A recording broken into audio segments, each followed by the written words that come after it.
안녕하세요. 오늘은 다가오는 여름에 맥주만 마실 거야? 더운 날씨에 마시기 좋은 맛있는 스파클링이라는 제목을 가지고 유튜브 스트리밍을 시작해 보도록 하겠습니다. 오늘은 총 5가지 목차가 있는데요. 첫 번째는 추천서적, 두 번째는 스파클링 와인에 대한 설명이 있고요. 세 번째는 스파클링 와인에는 땡땡이 없다. 네 번째는 추천하고 싶은 와인, 오늘 3가지를 준비했고요. 다섯 번째로 Q&A를 준비했습니다. 저번과 비슷하게 초보자분들이 읽기에 가장 편안한 것은 홈 와인 가이드가 좋고요. 나는 조금 더 와인을 알고 싶다, 와인에 대한 자세한 정보가 궁금하다 하시면 와인은 어렵지 않아, 그 다음에 와인폴리를 추천드리겠습니다. 여기 네 번째에 있는 친절한 와인 테이스팅은 아무래도 와인을 테이스팅 할 때 필요한 정보를 주제로 한 서적인데, 어느 정도 와인을 읽고 재밌다고 느끼셨으면 읽으시면 좋을 것 같습니다. 먼저 스파클링 와인에 대한 설명을 드리도록 하겠습니다. 스파클링 와인은 말 그대로 탄산감과 기포가 있는 와인을 의미하는데요. 만드는 방식은 샴페인과 비슷하지만 샴페인은 상파뉴 지역에서만 나온 와인을 샴페인이라 부를 수 있기 때문에 각 나라마다 부르는 명칭이 다릅니다. 프랑스는 크레망, 미국은 스파클링, 이탈리아에서는 프로세코, 스페인에서는 까바, 그 다음에 독일은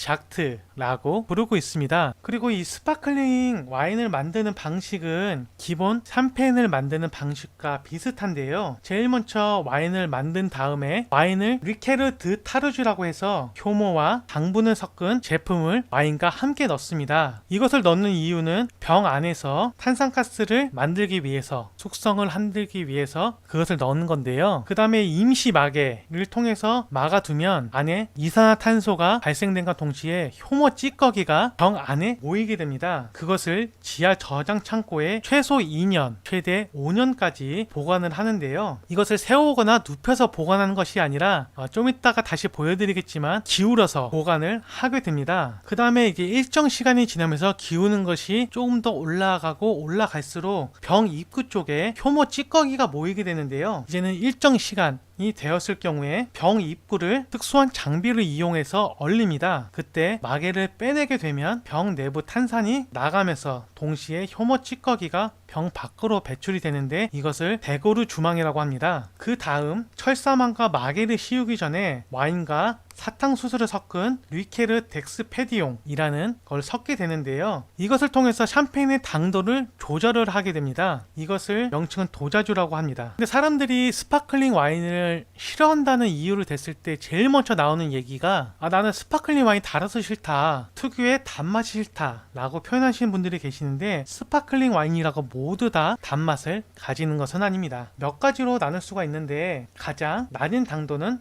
브리트 나튜르, 엑스트라 뷰리트, 뷰리트, 엑스트라 세크, 세크, 드미세크, 두, 이런 식으로 나눌 수가 있습니다. 제일 먼저 말했던 뷰리트 나트르는 아주 드라이한, 당도는 전혀 느낄 수 없는 것이고요. 맨 마지막에 말했던 두는 정말 스윗해서 누구나 마셔도 정말 단맛이 강한 와인이라고 할 수 있습니다. 핵심 키워드로 탄산감과 기포가 있는 와인을 스파클링이라고 부르고요. 나라마다 부르는 명칭이 다르다. 그리고 이 스파클링 와인은 식전주로 입맛을 돋구기 위해 마시거나 단맛이 있는 스파클링 같은 경우에는 디저트 와인으로 분류하기도 합니다. 하지만 대체적으로 식전주로 마시거나 다른 나라에서는 이 와인을 바꿀 때 화이트에서 레드로 넘어가거나 레드에서 디저트 와인으로 넘어가거나 아니면은 주정 강화 와인으로 넘어가곤 했을 때 이 맛을 조금 더 깔끔하게 씻어내기 위해서 한두 잔씩 마시기도 합니다. 세 번째 주제로 스파클링 와인에는 3가지가 없습니다. 첫 번째, 빈티지가 없는데요. 이 빈티지가 없는 이유는 기존에 만들어졌던 스파클링 와인과 새로 만든 와인을 브랜딩하기 때문에 그렇습니다. 그렇기 때문에 따로 빈티지를 만들지는 않지만 가끔씩 스파클링 와인이지만 빈티지가 있는 경우가 있는데요. 그럴 경우에는 그 해의 포도가 정말 잘 나오거나 아니면 맛이 뛰어나기 때문에 그것을 기리기 위해서, 사람들에게 어필하기 위해서 빈티지가 있는 경우가 있습니다. 두 번째로 와인 코르크가 없다는 건 기존에 보셨던 와인처럼 병 안에 와인 코르크가 있는 것이 아니라 내부에 마개가 씌워져 있습니다.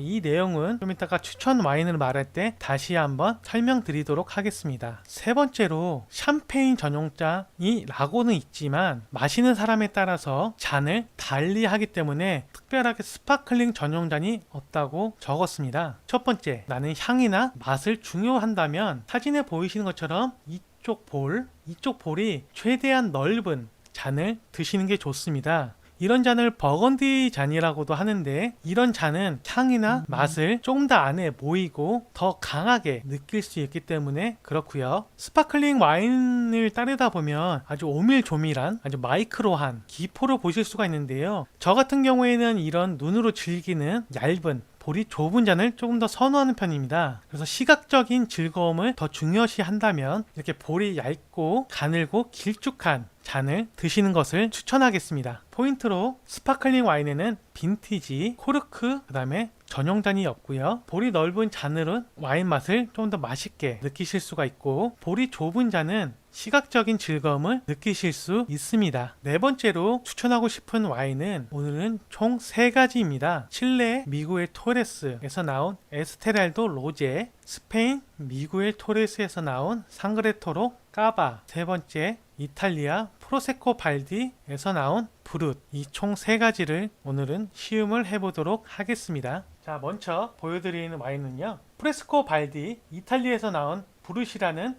와인입니다. 바닐라 냄새 플러스 토스트의 향이 좀 나고요. 이것은 보시다시피 볼이 넓은 와인 잔이기 때문에 기포나 시각적인 즐거움보다는 향이나 맛을 즐기는데 조금 더 최적화된 잔이라고 할 수 있습니다. 굉장히 바닐라 향과 맛이 좀 더 강하고요.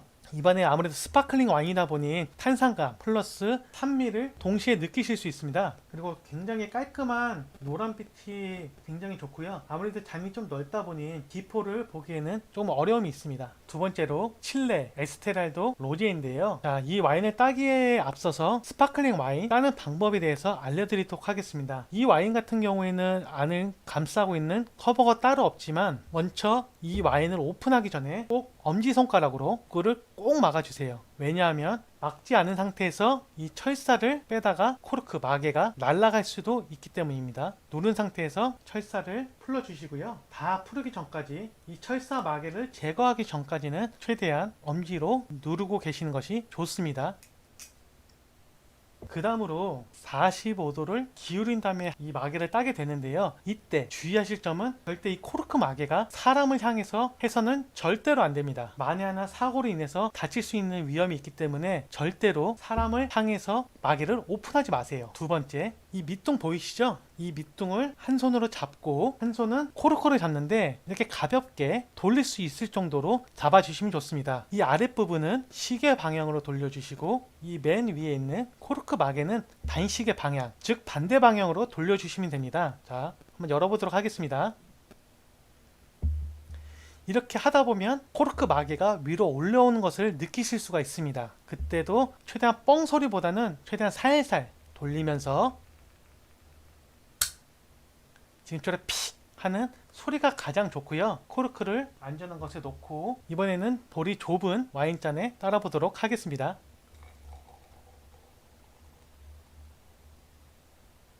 보이시나요? 볼이 좁은 잔 같은 경우에는 안에 기포가 올라오는 것을 볼 수가 있는데요. 저 같은 경우는 처음에 잔이 깨끗할수록 기포가 더 선명하고 확실하게 올라온다고 알고 있었지만 오히려 반대입니다. 이 잔이 지저분하거나 제대로 설거지가 안 됐을 경우에 걸리는 것이 많기 때문에 이 스파클링 잔에 기포가 좀 더 많이 올라오고요. 잔이 깨끗하거나 청결했을 경우에는 지금처럼 올라오는 기포 양이 그렇게 많지 않습니다. 그 다음에 이 스파클링의 가장 중요한 것 중에 하나가 이 마이크로한 버블인데요. 이 맨 아래에서 이 위까지 힘차게 올라오느냐, 그 다음에 이 기포 간의 사이가 얼마나 좀 넓느냐를 중점적으로 보시면 좋습니다. 약간 장미 냄새가 약간 섞였고요. 이 스파클링 와인도 약간 토스트를 구운 듯한 냄새가 나고 있습니다. 이게 에스테랄도 로제 같은 경우에는 산미가 조금 더 도드라지고 입안에 약간 톡톡 튀면서 은은한 장미향이 올라오고 있습니다. 자, 마지막으로 상그레토로 까바인데요. 일반적으로 에스테랄도 로제와 다르게 이렇게 마개라고 해야 될지 호일이라고 저는 표현을 합니다만 이렇게 둘러진 경우가 일반적입니다. 그렇기 때문에 이렇게 보시면 이걸 뜯을 수 있는 것들이 보이는데요. 이걸 잡고 그냥 그대로 뜯으시면 됩니다. 그리고 이거를 뜯으실 때 꼭 다 뜯으실 필요는 없고요. 코르크 마개를 풀 수 있을 정도로만 뜯어도 괜찮습니다. 그리고 모든 와인도 그렇지만 영화나 혹은 스포츠에서 엔터테이너적인 요소로 이 스파클링이나 샴페인을 아니면은 이렇게 흔들면서 따는 경우가 있는데요. 그런 것 같은 경우에는 쇼맨십적인 요소가 좀 높습니다. 그래서 스파클링 와인, 이렇게 탄산이 있는 와인 같은 경우에는 절대로 흔들어서 하지 마시고 사오자마자 시원한 곳이나 서늘한 곳 최소 20분 이상 칠링을 시켜주는 것이 가장 좋습니다. 특히 이런 스파클링 와인 같은 경우에는 상온보다는 낮은 온도, 시원한 온도에서 드셔야 맛, 향을 느끼기에 가장 좋습니다.